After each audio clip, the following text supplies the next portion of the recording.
ter todos os dias, está em todas as viagens, está no vestiário. Papel do vice-presidente de futebol, que o Vasco não tem, e essa pasta foi assumida pelo presidente, deixando a administração do clube para outras pessoas. E aí você cria uma intimidade, está ali todos os dias, e você tem dificuldade de dizer não.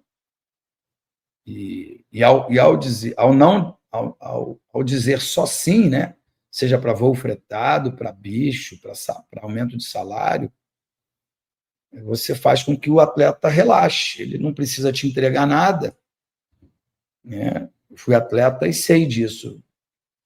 Tem um ditado que diz, a gente dá a mão, o atleta quer o braço, e às vezes até mais. Então é mais ou menos isso. Eu acho que o segredo é você trocar. Tá bom, eu te dou um aumento se você fizer 30 gols no ano,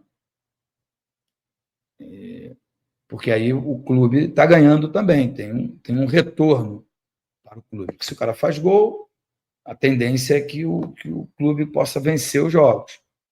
E aí você está fazendo uma troca, mas não dá aumento por dar aumento. Enfim, no meio do contrato.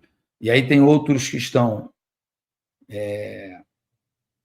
querendo sair porque querem uma carreira mais vitoriosa, né?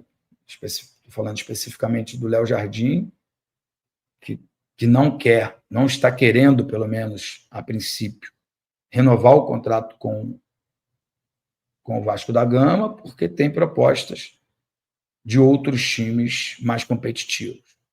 Então assim, são coisas que o presidente precisa ter pulso, precisa ter disposição, precisa saber dizer não, e o Pedrinho não sabe.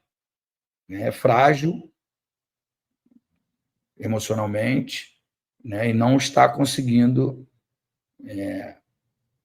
administrar esse gigante que é o Clube de Regatas Vasco da Gama. Mas, enfim, vamos ao que interessa, e na minha opinião, o que interessa demais mesmo assim é o que aconteceu ontem lá em Lanús, né? Lá na Argentina, em Lanús, no estádio do Lanús. De novo, alguns jogadores muito abaixo daquilo que podem.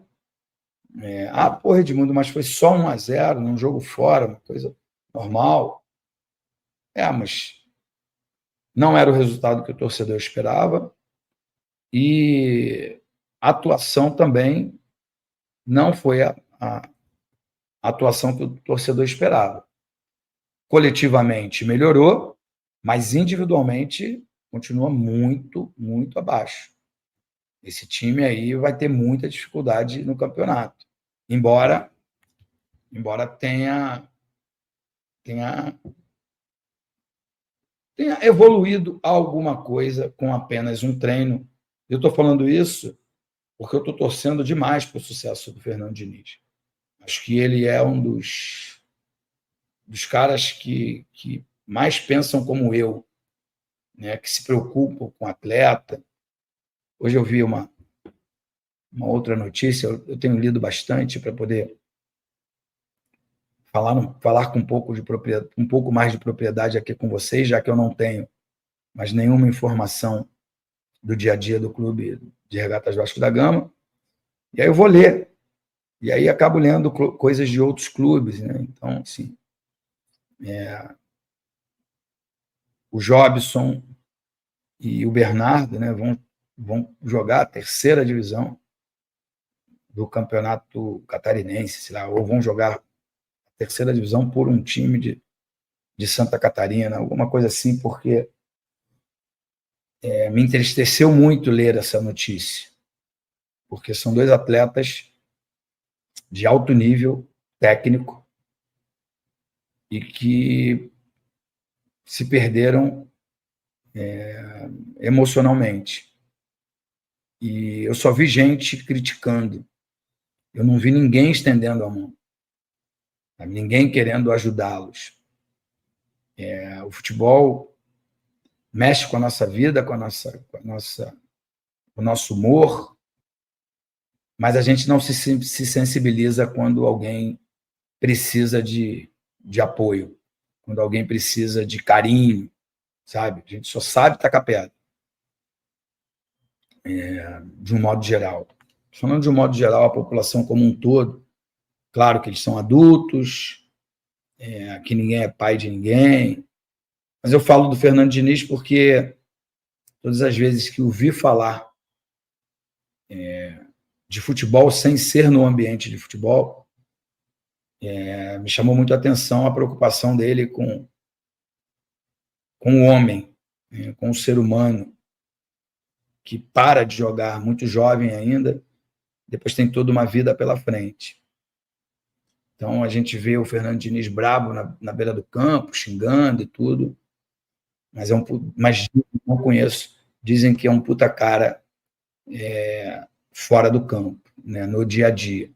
Então, com base nisso aí, eu me identifico bastante com ele e, como eu me identifico, eu torço por ele.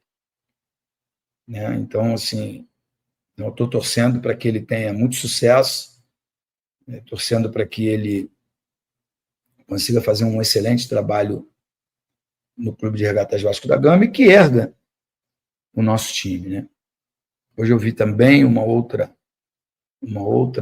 fala, primeiro vi no Instagram e depois no Jornal O Dia, eu acho, do Bruno Mazeu, que votou na Sempre Vasco em todas as eleições, acreditou em mim, acreditou no Pedrinho, né, e Felipe, nas demais pessoas que foram até ele, pela paixão que ele tem pelo clube, um legado deixado pelo seu pai, um dos maiores vascaínos que eu tive a oportunidade de conhecer, o Chico Anísio. Ele reclamando, né, dizendo que votou na Sempre Vasco, e eu posso afirmar que ele votou em todas as eleições, porque era um cara que estava muito com a gente,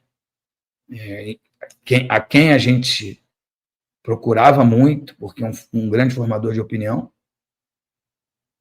e, de fato, foram feitas promessas e promessas que não estão sendo cumpridas. E ele, ontem ou hoje, demonstrou a sua indignação, sei que é a minha, a sua, a de quem está me escutando aqui nessa live. Então, é um momento difícil, triste, eu tenho me desgastado demais com tudo isso, isso não tem me feito bem, eu não tenho sido um bom pai, eu não tenho sido um bom namorado, e às vezes nem um bom amigo, né? Porque puto, do jeito que eu ando com o Clube de Regatas Vasco da Gama, eu acabo não sendo simpático com as outras pessoas que me cercam. Fala News Cruzmaltinos, trazendo o vídeo aí do Edmundo mais uma vez, detonando a gestão Pedrinho. Edmundo aí que trouxe informações importantes sobre o que está acontecendo no Vasco, sobre o faturamento aí de salários no Vasco. Segundo o Edmundo aí, os salários do Vasco e de alguns seus pares estão superfaturados. Então é uma denúncia grave do que está acontecendo no Vasco. Pedrinho aí juntando seus amigos e colocando dentro do Vasco e colocando salários altíssimos para seus cargos. Então o Edmundo aí soltando o verbo, e eu queria muito a opinião de vocês aí nos comentários. Chega deixando aquele like, se inscreve aí, comenta aí embaixo o que você achou dessas falas pesadas aí do Edmundo, que trouxe bastidores quentes do que está acontecendo no Gigante da Colina. Deixa a opinião de vocês aí, um forte abraço.